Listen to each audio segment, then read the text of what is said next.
जय श्री कृष्णा दोस्तों, स्वागत है आप सभी का मेरे YouTube चैनल गीता ज्ञान 3.0 में।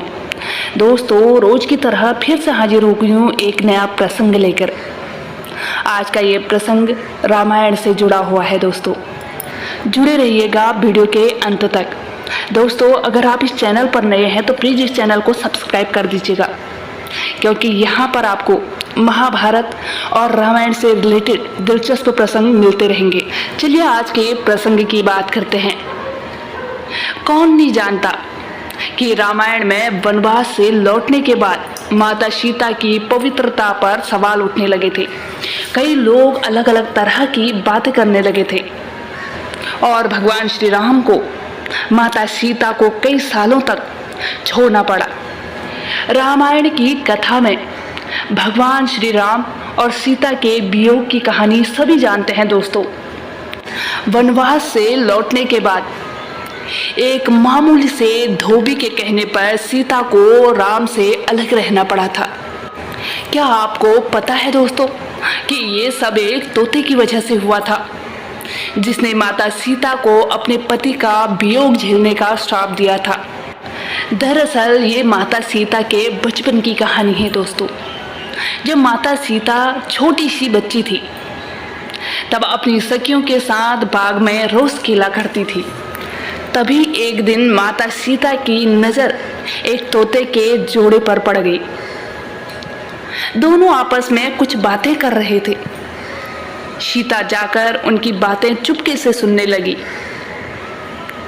तोते की जोड़ी कह रही थी कि भविष्य में राम नाम का एक प्रतापी राजा होगा, जिसका विवाह सुंदर राजकुमारी सीता से होगा। जब सीता ने उनसे पूछा कि ये सब उन्हें किसने बताया, तो तोते ने कहा कि उन्होंने महर्षि वाल्मीकि के मुंह से ये बातें सुनी थी।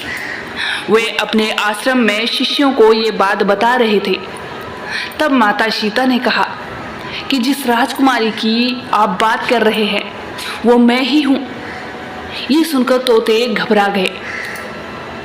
उन्होंने कहा कि हम उड़कर कहीं दूर जा रहे हैं और कभी यहाँ नहीं आएंगे। सीता ने उन्हें रोक लिया और कहा कि वो उन्हें अपने साथ रखेगी। इस पर तोतों ने कहा कि वो आज़ाद पंछी हैं और किसी पिंजरे में बंद होकर नहीं रह पाएंगे, कभी नहीं। सीता ने कहा कि वो और भी बातें सुनना चाहती है, इसलिए उन्हें नहीं जाने देगी। उन दो तोते की जोड़ी ने सीता से काफ़ी विनती की, मगर सीता अपनी बातों पर अड़िग रही। और बाद में सीता ने नर तोते से कहा कि ठीक है, वो उसे छोड़ रही है, मगर मादा तोते को वह अपने पास ही रखेगी। नर तोते ने कहा कि उसकी पत्नी गर्भवती है, ऐसा ना करे, दोनों को साथ रहने दे। सीता ने उनकी एक न सुनी। उन्होंने नर तोते को तो छोड़ दिया, मगर मादा तोते को अपने साथ महल में बंदी बना लिया।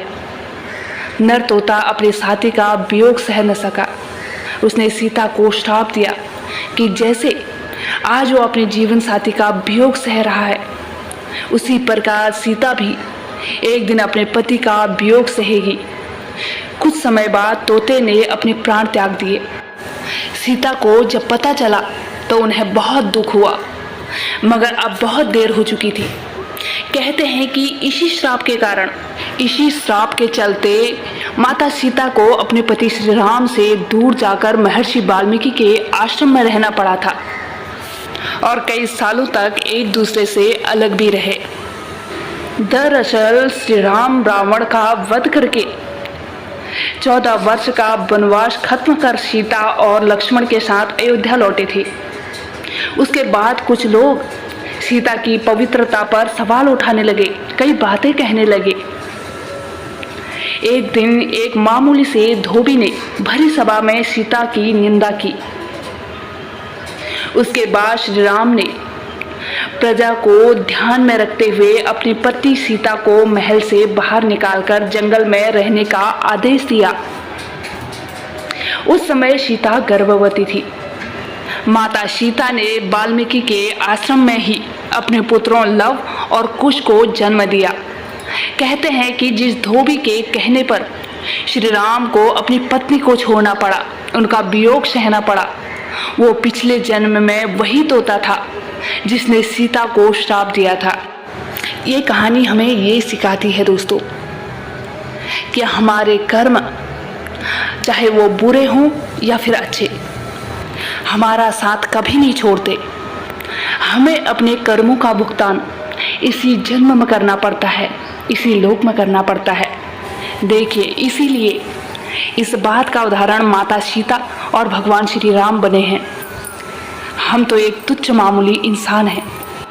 आज का ये प्रसंग यहीं पर ख़त्म होता है दोस्तों। उम्मीद करती हूँ ये वीडियो आपके लिए नॉलेजेबल रहा होगा। अगर हाँ तो वीडियो को लाइक करें। अगर आप चैनल पर नए हैं तो प्लीज़ इस चैनल को सब्सक्राइब भी करें और बेल आइकन को भी ज़रूर से प्रेस करें ताकि आने वाली मेरी हर नई वीडियो की नोटिफिकेशन सबसे पहले आप तक पहुँचे। तब तक के लिए जय श्री कृष्णा दोस्तों। राधे राधे।